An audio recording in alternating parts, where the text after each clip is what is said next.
रेगिस्तान की तपती हवाओं में इतिहास के विशाल किलों की दरारों में आज भी गूंजती है एक अमर प्रेम कहानी, डोला और मारू की गाथा। एक ऐसा प्रेम जिसने समय, दूरी और साजिशों को पराजित कर दिया। आइए चलते हैं सदियों पीछे, जहां इस प्रेम कथा का जन्म हुआ। पाली के राजा पिंगल के राजकुमार थे भोला, बहुत साहसी, सुंदर और तेजस्वी। उधर नरवर राज्य की राजकुमारी मारवणी यानी मारू अद्वितीय सौंदर्य और गरिमा की प्रतिमूर्ति थी। राजनीतिक संधि हेतु बचपन में ही उनका विवाह कर दिया गया था, पर नियति ने उन्हें अलग कर दिया। मारू अपने पिता के महल में पली बढ़ी, जबकि ढोला राज्य की जिम्मेदारियों में व्यस्त होता चला गया। समय बीतता गया और ढोला अपने बचपन के विवाह को भूल बैठा, परंतु मारू नहीं भूली थी। उसने हर दिन हर रात ढोला के लौटने की प्रतीक्षा की। वह संदेश पर संदेश भेजती रही, कभी पक्षियों के पंखों पर, कभी दूतों के हाथों से, लेकिन उसके संदेश बीच रास्ते में ही खो जाते थे।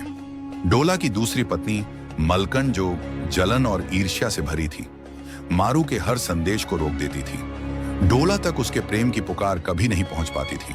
फिर एक दिन किसी भले दूत ने मारू का संदेश गुपचुप दूहा तक पहुंचा ही दिया। मारू की करुण पुकार ने दूहा के हृदय को झकझोर दिया। पुरानी यादें उमड़ पड़ी, बाल विवाह, वचन और वह मासूम प्रेम। दूल्हा ने बिना विलंब किए निश्चय किया। अब वह हर बाधा को लांघकर अपनी मारू को संग लेकर लौटना चाहता था। ढोला ने अपने अशोक पर सवारी की और निकल पड़ा। रेगिस्तान की तपती हवाओं को चीरता, भूख प्यास, लुटेरों और संकटों से जूझता हुआ, उसकी आंखों में बस एक ही सपना था, मारू के संग मिलर। और फिर वह शुभ क्षण आया। वर्षों के इंतजार के बाद डोला और मारू एक दूसरे के सामने थे। अश्रु पूरित आंखों से, कांपते हाथों से दोनों ने एक दूसरे को थामा। समय थम सा गया था। धड़कनों की लय में अब प्रेम का संगीत बज रहा था। परंतु जब प्रेम प्रकट होता है तो ईर्ष्या और लालच भी सिर उठाते हैं। उम्र सुहादा रेगिस्तान का एक प्रतापी सरदार मारू के अनुपम सौंदर्य पर मोहित हो चुका था। उसे जब डोला और मारू के पुनर्मिलन का समाचार मिला तो उसके हृदय में जलन की ज्वाला भड़क उठी। अगर मारू मेरी नहीं हो सकती तो किसी की भी नहीं। यह संकल्प लेकर उमर ने युद्ध का बिगुल बजा दिया। उमर ने अपने वीर योद्धाओं को बुलाया, तलवारें मंगाई, भाले चमकाए और आदेश दिया, ढोला को जीवित या मृत पकड़ो, मारू को मेरे समक्ष लाओ। रेगिस्तान की रातें सन्नाटे से भर गई और हवाओं में युद्ध की गंध फैल गई। ढोला और मारू जीवन के नए स्वप्न में खोए थे कि अचानक रेत के तूफान से उम्र के सैनिक प्रकट हो गए। चारों दिशाओं से भालों की नोकें चमकने लगी। ढोला ने स्थिति को समझा।